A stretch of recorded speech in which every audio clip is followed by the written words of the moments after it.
Itu sebetulnya kalau pakai ilmu logika maupun sosial apa saja, baik sosial ilmiah maupun sosial budaya, kita ini jauh lebih unggul ketimbang tradisi mereka. Misalnya begini, dulu di era Umar bin Abdul Aziz ada yang memberi gelar Khamisul Khulafa. Ini yang dikutip Mizan Kubro Imam Syaroni. Beliau ngendikan begini, idza ra'aitum jama'atan yatanajawna sirran fima bainahum fi amri dinihim, itu fasyadu anna dzalika dhalalun wa bid'atun. Jika kamu melihat satu komunitas tertentu yang bisik-bisik agama tapi di grupnya mereka sendiri tanpa melibatkan kelompok lain yang mungkin a'lama minhum, lebih alim, maka itu sesat, dhalalun wa bid'atun. Sehingga dulu itu sudah ada tradisi konsensus ilmiah. Konsensus ilmiah ini diputuskan oleh konsensus yang min ahlil ilmi. Sehingga orang yang tidak ngalim itu ya konangan.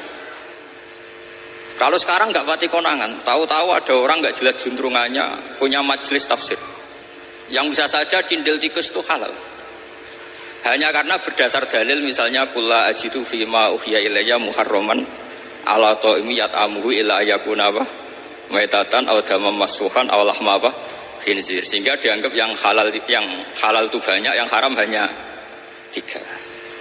Saya pernah ketemu di antara mereka, tanya, apa betul Gus Bah menurut Islam begitu? Terus saya baca di antara ciri Nabi itu yang ada di kitab Taurat dan Injil itu wa yuharrimu alaihimul khobais. Jadi kadang mawadiul halal wal haram itu tidak disebut di halal haram, tapi disebut di sifatun Nabi. Sifatnya Nabi adalah wa yadhu anhum israhum wal aghlal allati kanat alaihim. Di antara sekian sifat itu wa yuharrimu alaihimul khaba'is, dan Nabi mengharamkan sesuatu yang menjijikkan. Nah, kira-kira itu cindil tikus itu kalau sampean dakok di ruang tamu menjijikkan enggak? Ya jijik. Ya sudah, haram saja, kata saya. Akhirnya sebagian mereka ya tobat, mau ngaji sama ahlinya. Dulu ketika Imam Malik ngarak Muwatta, itu beliau ngendikan, dan ngendikan itu saya hafalkan. Ini ada di kitab Al-Manhalul Latif, juga dikutip Gus Najih dalam kitabnya At-Tajridul Musaffa.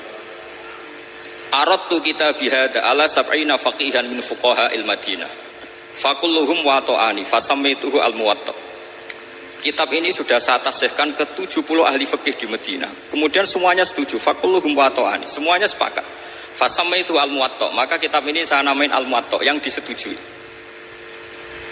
Sehingga kita tidak boleh menjadi orang-orang alim humul sendiri dewean terus dikultuskan santrinya, serambutnya gondrong, terus muridnya jari dulang Nabi Khidir, sekambine kok kali Jogo itu, terus terkenal wali itu. Ini kalau kita begitu bahaya. Makanya saya senang model pendidikan Anwar. Ilmu itu dikonsensuskan. Siapa yang alim ditakrib, di mu'in, ada debat, ada macam-macam, sehingga yang terbaik baik secara ilmu maupun perilaku dituakan. Ini penting. Kalau ilmu tidak dikontrol itu repot. Saya berikan contoh betapa kita lebih kritis ketimbang tradisi di kampus.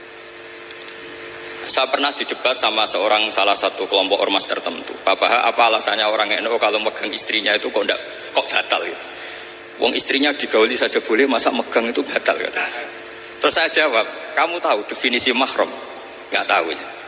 Mahram itu orang yang haram dinikah. Yang haram dinikah itu ya ibu, anak, bule, ponaan. Yang haram dinikah itu namanya mahram.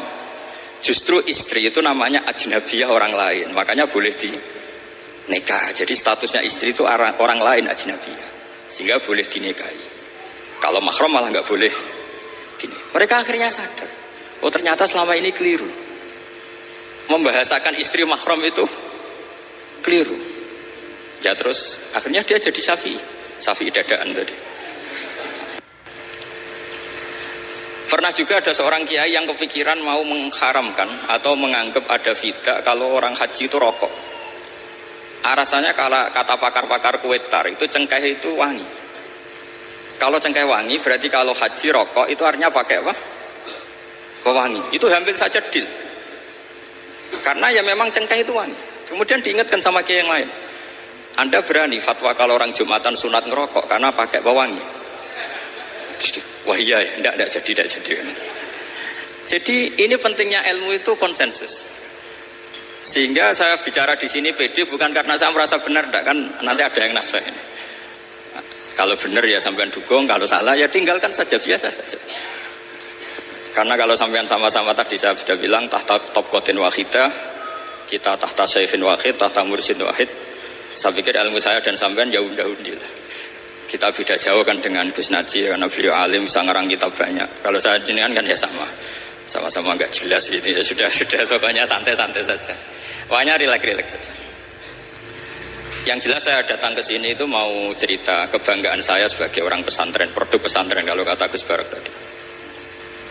Di kampus itu saya berkali-kali ketemu doktor, profesor, dan mereka umumnya itu orang-orang yang galau, yang gelisah. Dan lucunya itu mereka memposisikan saya sebagai penasihat. Karena apa? Memang ilmu pesantren itu unik. Ilmu yang bisa menjawab problem apa saja. Mereka misalnya tanya begini, Pak Bahak, saya ini orang kampung. Yang bapak saya itu utun, katanya. Utun itu lugu. Bisa menjadikan saya doktor, saya jadi dekan, saya jadi rektor. Tapi setelah di kota, dengan sekian ilmu yang saya pelajari dari Eropa, dari Amerika, sekedar anak saya tidak narkoba itu sudah susah. Kok ranking? Nggak dengar anak saya ditangkap BNN itu sudah seneng saya. Artinya apa? Dia sadar ternyata kearifan lokal yang dididik para kiai menjadikan anak-anaknya jadi profesor, jadi dokter. Tapi dengan ilmu kedoktorannya, orang menjadikan anaknya ranking itu susahnya bukan main. Karena nggak ada kearifan. Ilmu yang mereka anggap adalah dianggap ya, tentu tidak hakikat, eksak. Eksak saja sebetulnya tidak juga subjektivitas mereka. Misalnya begini, ini contoh sekian. Pernah saya lomba cepet-cepetan matematika. Kalau saya kan pernah dimintai konsultan sebagai badan Basnas Nasional. Mereka kalau ngitung ya zakat tijarah itu 2,5%. Mungkin zakat ziro'ah berapa? 10% atau 20%. Kangkang yang di sini tak pikir itu mesti bingung karena gaya porogabet itu mesti raiso. Dan mereka tak tantang, coba jenengan bikin porogabet, saya pakai matematika pesantren, itu cepat saya. Karena matematika kita adalah matematika ummi. Ummi itu orang Arab, ummiin. Gak usah diterjemah apa, sudah ummiin saja. Ummiin itu keibu-ibuan lugu. Jadi kalau nggak bisa itu ya terlalu. Misalnya 2,5%, kalau kita bilang kan rubul usur. Ya sudah 1.000 itu diusurkan dulu menjadi 10. Setelah 10 itu kan misalnya ya 1.000 berarti usurnya 100. Ya kan? Setelah 100 cari rubuknya berapa? 25. Berarti setiap 1 juta 2,5% adalah 25. Mereka masih garap porogabit, saya sudah cepat 1.000 usurnya 100, rubuknya 25. Namanya rubul usur. Begitu juga misalnya kita punya aset 100, nisful usurnya 10, nisfunya berarti 5. Itu rasa porogabit cepat ketimbang sampean porogabit 2,5% kan suwi. Terus dia tanya, Pak matematikanya kok cepat? Dapat ilmu dari mana? Pernah kuliah di mana? Ya saya ngaji di sarang sama Mbah Mun, terus saya ngaji beberapa ilmu.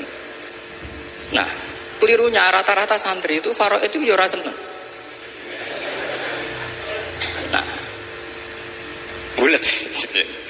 Nah ini cerita saja. Jadi kita bisa membuktikan ke khalayak ramai kalau kita tidak kalah. Khawarizm Al-Jabar terkenal di barat, Avicenna atau Ibnu Sina itu ya dengan ilmu-ilmu umum. Dan mereka fasih sekali menerangkan ilmu medis, ilmu apa. Fasih sekali. Sehingga ketika sekarang teknologi katanya adanya di barat, di Eropa, sebenarnya mereka itu kagum sama Islam. Karena mereka ngakui bahwa di antara ilmu itu dari Islam, zaman Khawarizm, zaman Al-Jabar, zaman Avicenna, zaman Ibnu Rus dan sebagainya. Saya beri sekian contoh dan ini saya bilang tanyakan ke orang kafir yang paling inat, paling lacip di dunia. Tanyakan ayat ini, pasti artinya seperti ini. Yaitu ketika ada fenomena likuifaksi, tentu kalau di Jogja kan ada grup ilmiah. Mereka tanya saya, Pak Bahak, apa ada teori manusia itu ditenggelamkan di bumi? Yang teori, bukan kasus, bukan peristiwa sejarah. Kalau peristiwa sejarah kan ada korun. Saya ditanya gitu terus saya jawab, Aamin tuman fis sama ayakhsifa bikumul ardo fa idza hiya tamur. Apa kamu merasa aman di dunia sementara pengendali langit, man fis sama itu pengendali langit. ya siapa saja, bisa malaikat atau bisa Allah man sing kudratu sama, itu ahli tafsir beda pendapat. Yang nggak beda yang nggak pernah nafsiri gitu. Jadi yang nggak beda karena nggak pernah nafsiri. Ayah sifabikumul ardo, bahwa bumi ini bisa ditenggelamkan. Faidah ya tamur, ya memang bumi itu bisa meleleh. Terus saya memberi sekian argumentasi. Kalau kamu katakan justifikasi ilmiah karena kadung Islam dan kadung pegangan Quran, mungkin Anda akan bilang saya ini justifikasi, nyari pembenaran secara syariah. Tanyakan ke ahli lughat yang non muslim, maknanya ayat itu tetap seperti itu. Begitu juga misalnya ayat wal ardi dzati sodha, dan bumi yang berkarakter bisa retak. Sodkon itu retak. Dulu kita hanya punya contoh, misalnya biji-bijian jagung yang lembek, yang lemah, dan bumi yang keras, atau ketela atau bengkoang itu. Ternyata dengan segala kelemahan ini, biji-bijian ini bisa merekah, dan buminya yang ngalah memberi ruang. Dulu ulama hanya nyontohkan tadi, misalnya kalkhinto apa saja yang bisa bumi mengalah dengan proses tumbuhnya tanaman. Tapi itu kan qaulul mufassir. Kenangan saya ngaji Yai, makanya saya bangga sekali sebagai murid beliau. Saya memberi gelar beliau Al-Faqih Al-Mufassir. Faqih betul karena beliau putra Abu Zubair yang ma'ruf bil fiqhi. Dan Al-Mufassir beliau itu murid Said Alawi yang ngarang takriran Faidul Khabir itu dengan Habib Muhsin Al-Musawa itu. Ini penting, sanad kita ini penting, dan kita insya Allah sebagai murid tidak akan merusak sanad itu. Dan yang merusak sanad itu gurunya alim, baik guru alim terus kita bodoh, itu merusak sanad itu. Saya masih ingat didawi Mbah Mun, wong jagoan rusak sanad. Ibnu Hajar Al-Asqalani ngalim-ngalimi wong di murid Zakaria Al-Ansori. Beliau di murid Ibnu Hajar itu. Terus di murid Fathul Mu'in. Jadi kiai nak di murid ngalim yo isen katanya. Nah, kita berlomba-lomba supaya gak ngisin-ngisinin Allah kiai. Ya ini kan kompetisi.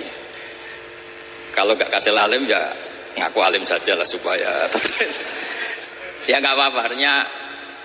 Ya cukup lah kalau di daerah masing-masing kan. Saya pernah sama satu temen itu, Gus kula wis ngalim kok iso. Kula niku tiyang Sragen. Urip kula teng kaki Joko Samudra. Jadi kok kula ngeten iki pun alim. Ketika dia nakal dan pengurus nyurati orang tuanya, memberitahu kalau anaknya nakal, dia tenang saja. Tak tanya, "Kenapa kamu tenang?" "Bapakku buta huruf." Jadi pengurus nyurati itu ya tenang saja dia, karena dia tahu orang tuanya itu buta huruf. Kok nikmat urip kok kowe nggih, saya najar. Ya tapi insya Allah barokatuh Syekhina semua itu tetap berkah. Karena itu awal hidayat di daerah masing-masing. Itu tidak perlu alim, sudah hebat itu. Karena ya nggak perlu lah. Kalau alim betul malah nggak sempat dakwah. Begini, ini penting saya utarakan. Karena sanad keguruan itu pernah saya cek. Ini cerita ini tahadus bin Nikmat. Guyonannya ulama meskipun guyonan itu ternyata musalsal. Dulu ya itu mungkin semuanya dengar sering cerita ada seorang desa gitu yang kambingnya habis mati, kebetulan kambingnya itu jenggotan kata beliau. Itu ada khotib yang jenggotan tuh nangis. Sempat khotibnya itu GR kalau dia itu ya ta'assar bimau idoti. Ya ta'assar sampai nangis. Ternyata enggak. Dia ingat khotib itu ingat kambingnya yang mati. Itu cerita Yai dulu dan diulang-ulang. Ternyata saya baca, kalau sampean nggak percaya baca di Al-Fawaid Asy-Syatiriyah atau Al-Fawaid Al-Haramiyah, itu karangannya Habib Salim Asy-Syatiri. Beliau dekat sekali dengan Gus Najib, pernah nginep di beliau. Itu di karangan beliau sampean cek nanti di qauluhu ta'ala lau adzibannahu adzaban syadidan aw la asfahannahu aw la ya'tiyanni bi sultanim. Itu kata beliau begini. Adzaban sadidan itu orang dihidupkan atau didomisilikan di daerah yang enggak sejenis. Itu tersiksa sekali. Terus di situ beliau cerita, dulu itu ada orang alim alamah hamilul Quran itu di penjara. Karena ketemu orang sejenis, santri-santri yang kebetulan itu ada kios politik itu atau gerakan politik. Itu di penjara itu asik saja. Bahkan banyak alumni penjara itu udah hafal Quran. Yang sebelum hafal ada yang bebas, nggak mau bebas karena ingin meneruskan hafalan dengan saking keramatnya tadi orang alim yang hafal Quran. Suatu nanti kalau nggak percaya nanti dicek. Kitab itu sekarang gampang didapatkan. Al-Fawaid Asy-Syatiriyah atau Al-Fawaid Al-Haramiyah itu namanya itu. itu ternyata terus penguasa ini ngerti, ini di penjara kok happy-happy saja malah mulang Quran. Di penjara mbek wong bedui sing ora roh wong alim ya ora roh kitab. Ternyata si bedui tadi pertama melihat syekh yang jenggotan tadi, ingatnya sama kambing tadi. Langsung doa, ya Allah saya ingin bebas. Artinya betapa tersiksanya orang dikumpulkan orang yang tidak sejen. Dan guyonan itu ada di Al-Fawaid Asy-Syadiriyah. Betapa ini al-arwah junudun mujannada. Mbah Mun muridnya Sayyid Alawi pernah cerita itu, meskipun dengan analogi kias yang beda. Sayyid Habib Salim Asy-Syadiri itu malah cerita itu ditadwin, dimudawankan, yaitu ditulis di kitab. Itu kan luar biasa. Dan saya punya kitab itu. Kemudian yang sama lagi adalah Yai sering berkeyakinan annal ardo kurawiyah. Meskipun sampean mungkin lihat di video-video nak bumi itu flat, itu orang nggak mau mikir mungkin ya. Annal ardo kurawiyah. Saya percaya beliau karena beliau orang alim dan saya percaya teori falak. Kemudian saya cek di tafsirnya Imam Habib Syadiri tadi di ayat watarol jibala tahsabuha jamidata wa hiya tamurru marras sahab, kata beliau annal ardo kurawiyah wa anna hadhil ardo tamurru kal jibal atau tamurru mamarul jibal marul jibal. Ketika dia ditanya apa alasannya, watarol jibala tahsabuha, kan ada kata tahsabuha. Tahsabu itu hasibah yahsabu husbanan. Kalau sebagian lughat hasibah yahsibu husbanan.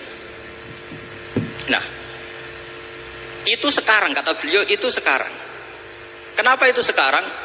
Idlah husbana hunaka. Kan ada mufassir yang mengatakan tamur rumah resahab itu nunggu di akhirat. Watarol jibala tahsabuha jamidata wa hiya tamur rumah resahab itu nunggu nanti di akhirat.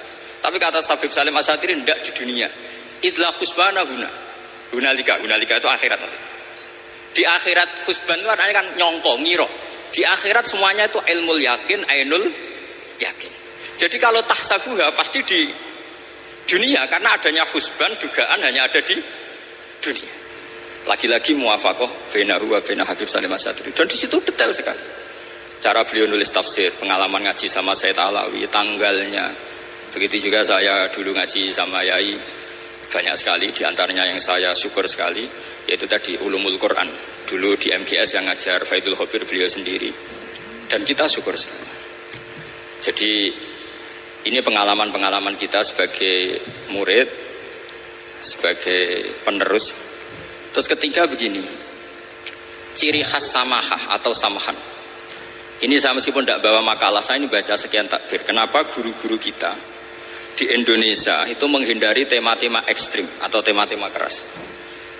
Saya pikir di sini masyhur sekali, beliau sering ngendikan zada khusyu'an zada jalan, kita hanya nirukan saja tapi tidak ikut menvonis. Karena kalau kita serius, terlalu serius ngendikan hukum-hukum yang serius, nanti kejadiannya begini. Ini saya baca takbir ini dari kitab Ibnul Qayyim di I'lamul Muwaqqi'in an Rabbil Alamin dan dari kitab Nasaihul Ibad. Ketika lisan dihisab sama Allah Ta'ala dan mendapatkan azab yang paling tinggi dibanding jawarih yang lain, itu ketika lisan menanyakan sama Allah, kenapa ya Allah saya punya azab yang begitu ekstrim? Jawabannya Allah, kharajat minka kalimatun balagot masyarikal ardi wa magharibaha fasufikat bihad damul haram wa ukhidha biha al-malul haram wantuhika biha al-farjul haram. Jadi kalau fatwa serius menjadi ekstremis, apalagi fatwa-fatwa tentang chaos, tentang apa, itu nanti resikonya itu ada safkut dima, dan itu hal yang dihindari ulama dulu.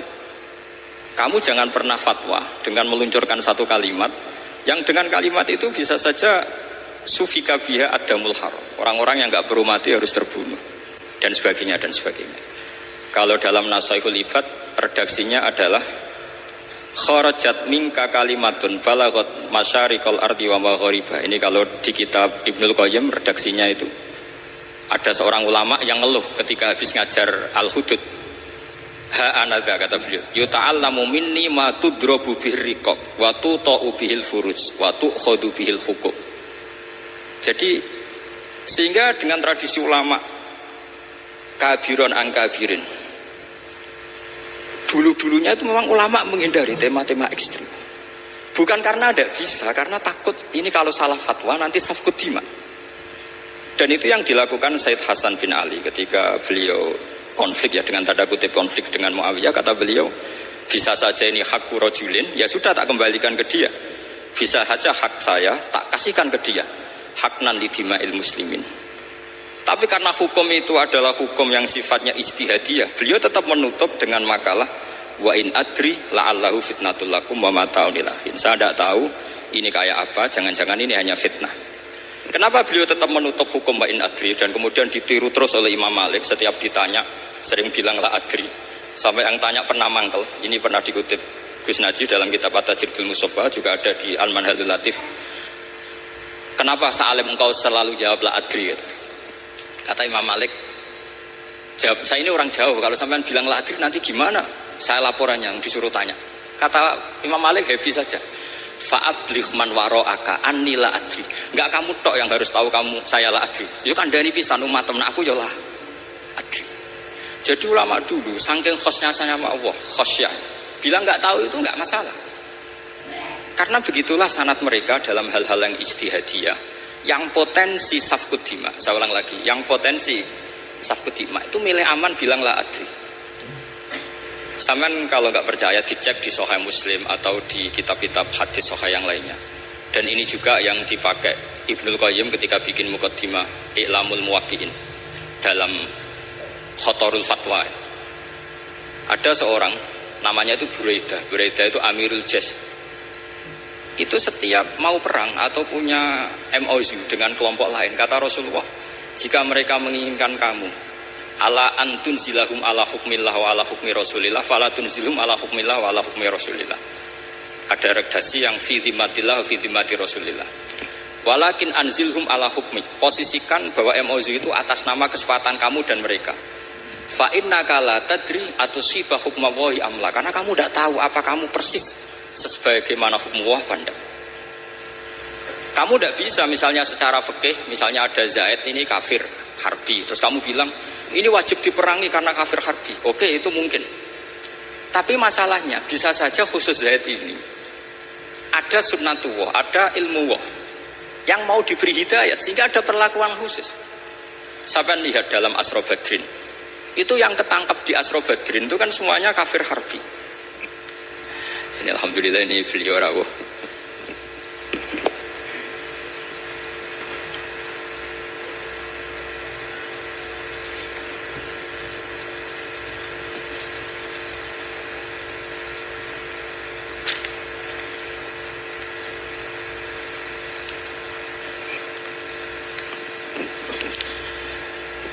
Terusakan. Itu di Asra Badrin itu kan semuanya yang ketangkep itu adalah orang-orang yang dulu kafir harbi, termasuk mimpinihim ada Said Abbas. Tapi ketika itu jelas-jelas pernah kafir harbi ikut perang Badar. Ini pentingnya muqabalah. Apa Abu Bakar usul dimaafkan, Umar usul darbur riqab. Apa tanggapan Rasulullah SAW ketika masalu kaya Abu Bakrin masalu Ibrahim? Qala faman tabi'ani fa innahu minni wa man asani fa innaka ghafurur rahim. Wa masalu kaya Umar masalu Nuh. Qala rabbil tadzar alal ardi minal kafirina napa dayar. Dan apa yang dilakukan Rasulullah? Beliau memilih pendapatnya Abu Bakar. Dan apa yang terjadi? Said Abbas dan beberapa sahabat menjadi Islam. Wa hasuna islamuhum. Artinya gini, jadi betapa dalam menganalisis satu hukum sosial, karena ini manusia. Saya ulang lagi, karena ini manusia itu susah sekali. Makanya dalam banyak hal sikap-sikap Rasulullah itu dipandu oleh Allah tentu. Ada ayat laisa laka minal amri syai'un aw yatuba alaihim aw yu'adzibahum. Makanya saya mohon sekali ini para santri, khususnya santri alumni Almar, mohon belajar itu tafsir Munir itu detail. Karena di tafsir Munir itu misalnya ada ayat tertentu yang mengkritik orang kafir tertentu, fitil kalwaqiah gitu. Di situ ada kejelasan fa aslamu wa hasuna islamuhum. Misalnya wasfir nafsaka ma'al ladzina tuna rabbahum bil ghadat, terus wala ta'du'ana kanhum turidu zinatal hayatid dunya. Terus beliau menerangkan orang-orang ini yang dulu angkuh enggak mau ta'alum sama Nabi karena enggak mau jejer sama du'afaul muhajirin dan du'afaul ansor, itu akhirnya Islam dan wahasuna Islam. Saya kira demikian, nanti monggo bareng-bareng istifadah dari Syekhina Najih. Dan saya syukur sekali karena mendapatkan naskah At-Tajridul Mustafa. Saya sinau bukhot itu banyak di kitab-kitab fikih, tapi saya mengenang dari yang dikutip beliau tentang Imam Malik, tentang bukhot, in kharaju ala misli Umar bin Abdul Aziz. Terus ketika siapa itu Ibnu Qasim tanya, fa'ilam yakun mislah, kata Imam Malik, ya dakhum gitu. Dakhum yantaqimu wa min dzalimin bi dzalimin gitu. Summa yantaqimu min kilaihima. Jadi sikap-sikap dari Syekhina, dari para ulama-ulama kita yang sabar ngadepi umarok yang macam-macam, itu adalah sikap dari guru-guru kita, musalsal ila Rasulillah sallallahu alaihi wasallam. Ini penting saya utarakan karena jangan sampai kritis kita sampai menjadikan bangsa ini keos. Kalau keos nanti safkut dima, tentu itu yang enggak diinginkan Sayyid Hasan bin Ali, dan beliau dapat gelar dari Rasulullah, inna ibni hadza la sayyidun wa la Allah yuslihu bi baina fi'atin azimatan. Saya kira demikian, dan bareng-bareng monggo istifadah dari Syekhina Najih.